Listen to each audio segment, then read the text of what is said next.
What up, 12th man? I got my sunglasses on because for the first time in a long time, the sun is shining here in the beautiful Pacific Northwest. I wish I could say the same thing about Seahawks free agency so far. Not quite as sunny a day as it was yesterday. Yesterday was the exciting news of Michael Bennett signing his 4-year deal. Today is kind of the opposite. A lot of guys leaving, but we basically lost 3, possibly 4 by the time this day is over. Defensive tackle, Clinton McDonald, one of my favorites in the interior line, and went to the Buccaneers for a 4-year, $12 million deal. OBrien Schofield, linebacker, went to the Giants for 2 years, $8 million. I couldn't believe that. It's like, Schofield, $4 million a year? I mean, he didn't even play that much, but he was all right. But man, I guess that's what winning the Super Bowl does for you. Everybody's stock value goes up. Well, good for him, He's gonna get paid, play for the Giants. And a third one, Walter Thurmond is down at the Jaguars. He's visiting down there. So officially hasn't signed, but it's not like he just happened to be in the area, just, hey, let me just go visit Jaguars camp and say hi to Gus. Oh, what's this? A contract offer? Something tells me he's going to be done before the next couple of hours. And then Golden Tate, we are all holding our breath on, is in Detroit visiting the Lions today. Burleson over there is out. Maybe Tate is in to replace him. So we'll see. I always thought that, Tate was destined to leave. Not that I wanted him to leave, but it just sure seemed like that was likely to happen. That'd be a bummer. But again, what can you do, right? There's still more guys up in the air, like Breno Giacomini.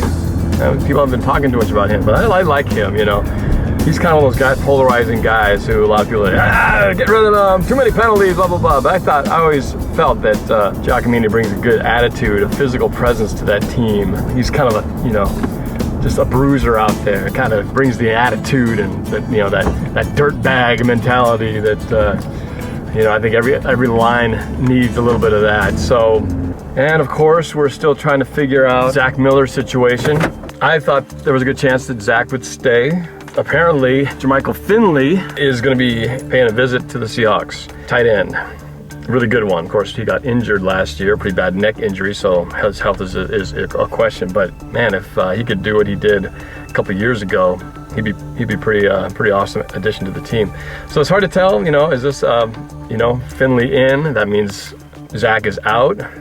Or is it possible this is just, a play to try to get Zach to renegotiate his contract? Who knows? But there's definitely something happening there at tight end. Oh, and we did sign Anthony McCoy, or, re-sign Anthony McCoy. So that's our number 2 tight end. So with him and then Wilson at the 3rd tight end, we've got our trifecta of tight ends. The question is just who's number 1? It's going to be Zach Miller or somebody like Jermichael Finley, or are they going to completely shock us and bring somebody else in that we don't know about, or draft somebody?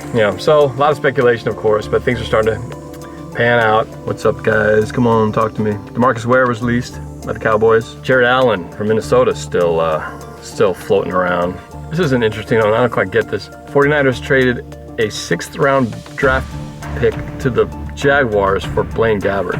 I don't get that one, really. I don't know. I guess they feel like they need a better backup quarterback for Colin Kaepernick when he goes down, when the Seahawks take him down and he can't get back up. So it looks like the Seattle defensive line is definitely going through some changes. Red's gone, but they've got Michael Bennett. Clemens is probably not going to be around. They still got Mebane. My take on the receiving core, the reason why I think they could let Tate go is because when you think of Percy Harvin, and you got to assume Percy Harvin's going to be healthy, he and Tate are kind of the same kind of a guy. Percy's just a lot more faster, but they're kind of the same size. They both play the slot. In some ways, if we keep Baldwin and we have Percy, Tate's they're sort of taking up the same spot if you think about it. What they really need is a real number 1. Their number 1 before was Rice. And of course, when he went out, we didn't really have a number 1. We were kind of running around with a couple of number 2s and 3s.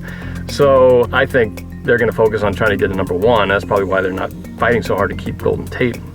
even though, you know, I love Tate. He had great productivity as a returner and as a receiver last year. But again, when something has to give, that's going to be kind of it. So I think that's where they're going to put their focus. Try to draft or pick up in free agency at number 1. And then you got Baldwin and Curse and Percy.